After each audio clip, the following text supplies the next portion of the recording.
Good morning students. Previous class के अंदर हम लोगों ने गठबंधन की राजनीति वाला हमारा जो चैप्टर है उसमें मैंने कल आप लोगों को गठबंधन की राजनीति की विशेषताएं जो है उसके बारे में जानकारी दी थी। आज हम लोग आगे का जो हमारा टॉपिक है, गठबंधन की राजनीति के लाभ क्या क्या होते हैं, क्या इससे हमारे को बेनिफिट मिलता है गठबंधन सरकार बनने से, उसके बारे में आज हम अध्ययन करेंगे। तो देखो, जो सबसे फर्स्ट पॉइंट आता है गठबंधन की राजनीति के लाभ का, वो है शासन जो है वो निरंकुश नहीं बन पाता है। शासन निरंकुश क्यों नहीं बन पाता? देखिए, जब गठबंधन की सरकार बनती है तो मंत्री परिषद जो है उसके अंदर प्रधानमंत्री जो है उसका वर्चस्व उतना नहीं रह पाता जितना कि एक दल की स्पष्ट बहुमत की सरकार में बनता है। अगर स्पष्ट बहुमत की सरकार होगी तो वहां पर प्रधानमंत्री की जो स्थिति होगी वो बहुत ज्यादा सुदृढ़ होती है। लेकिन जब गठबंधन की सरकार बनती है तो उसके अंदर प्रधानमंत्री जो है उसको एक साझा कार्यक्रम तैयार करना पड़ता है और उसी के अकॉर्डिंग कार्य करना पड़ता है। मतलब कि जो अन्य पार्टीज हैं उनका भी ध्यान रखना पड़ता है जिन्होंने उन्हें समर्थन दिया है।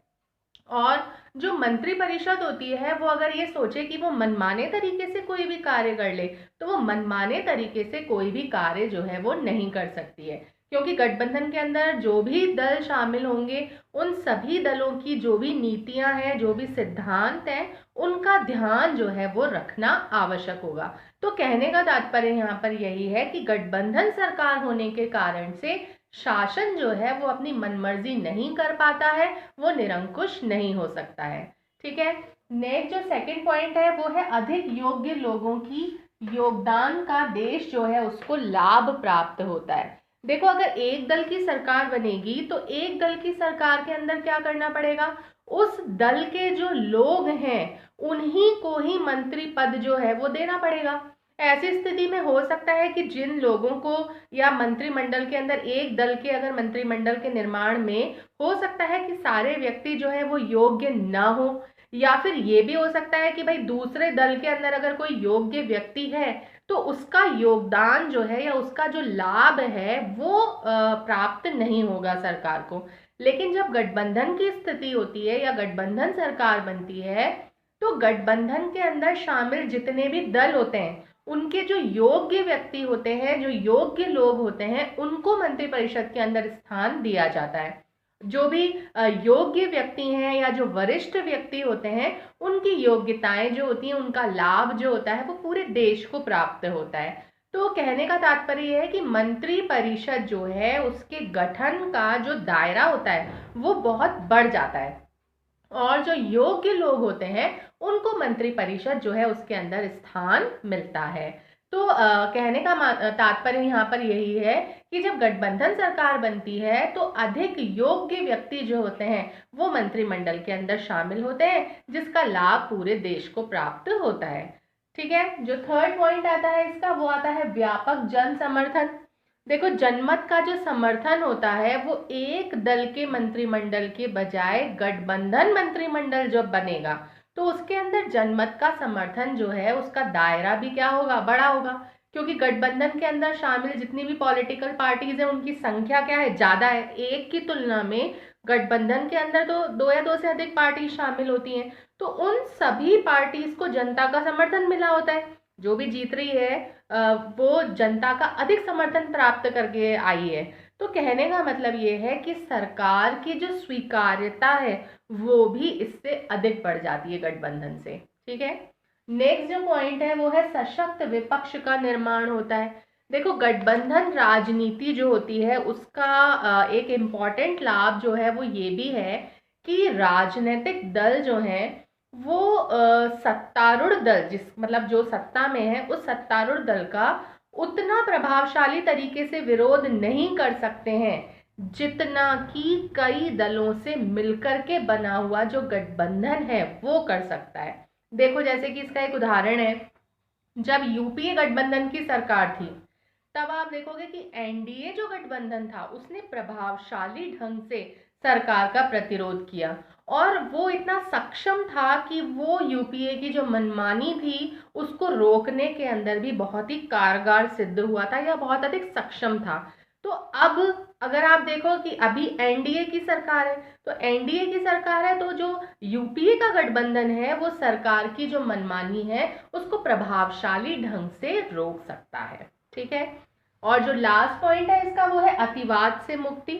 देखो, गठबंधन की राजनीति अगर होती है तो अतिवाद जो है उससे बचा जा सकता है, क्योंकि क्या होता है जब एक दल की सरकार होती है तो वो क्या करती है, जो भी उसका दृष्टिकोण है, जो भी उसकी नीतियां हैं, कार्यक्रम है, उनको वो थोपने का प्रयास करती है। लेकिन गठबंधन की राजनीति में क्या होता है, कोई भी एक दल जो है वो अपनी नीतियां जो है उन या अपने सिद्धांत जो है उनको किसी और पर नहीं थोप सकता।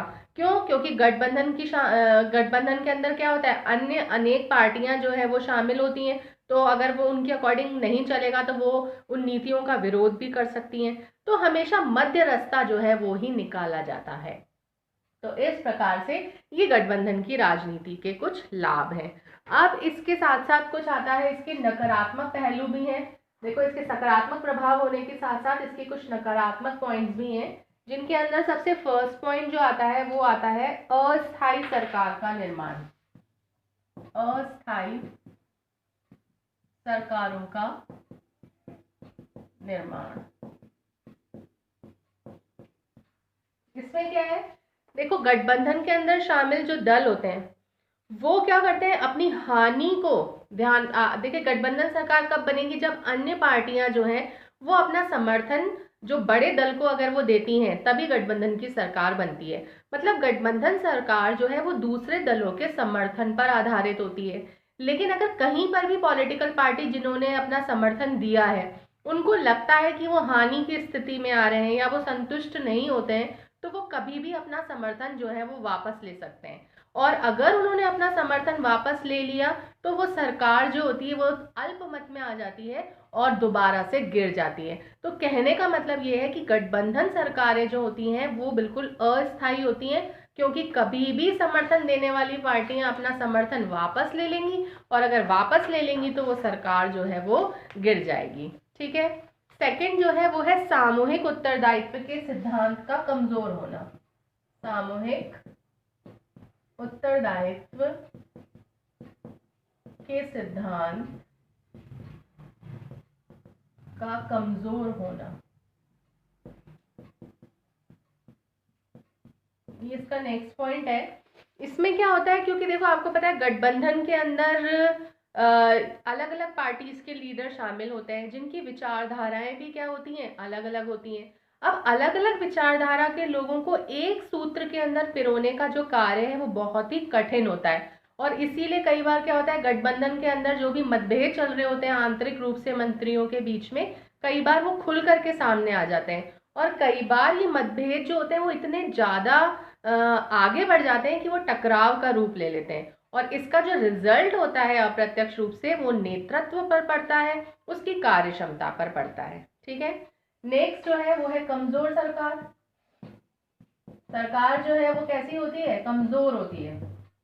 कमजोर क्यों होती है, क्योंकि कोई भी निर्णय लेने में वो पूरी तरह से असमर्थ होती है। अगर देखो स्पष्ट बहुमत की सरकार है तो तुरंत प्रभाव से प्रधानमंत्री जो है वो कोई भी निर्णय ले सकता है, लेकिन गठबंधन सरकार के अंदर क्या होता है, सारी चीजों का ध्यान रखना पड़ता है, सभी दलों का ध्यान रखना पड़ता है।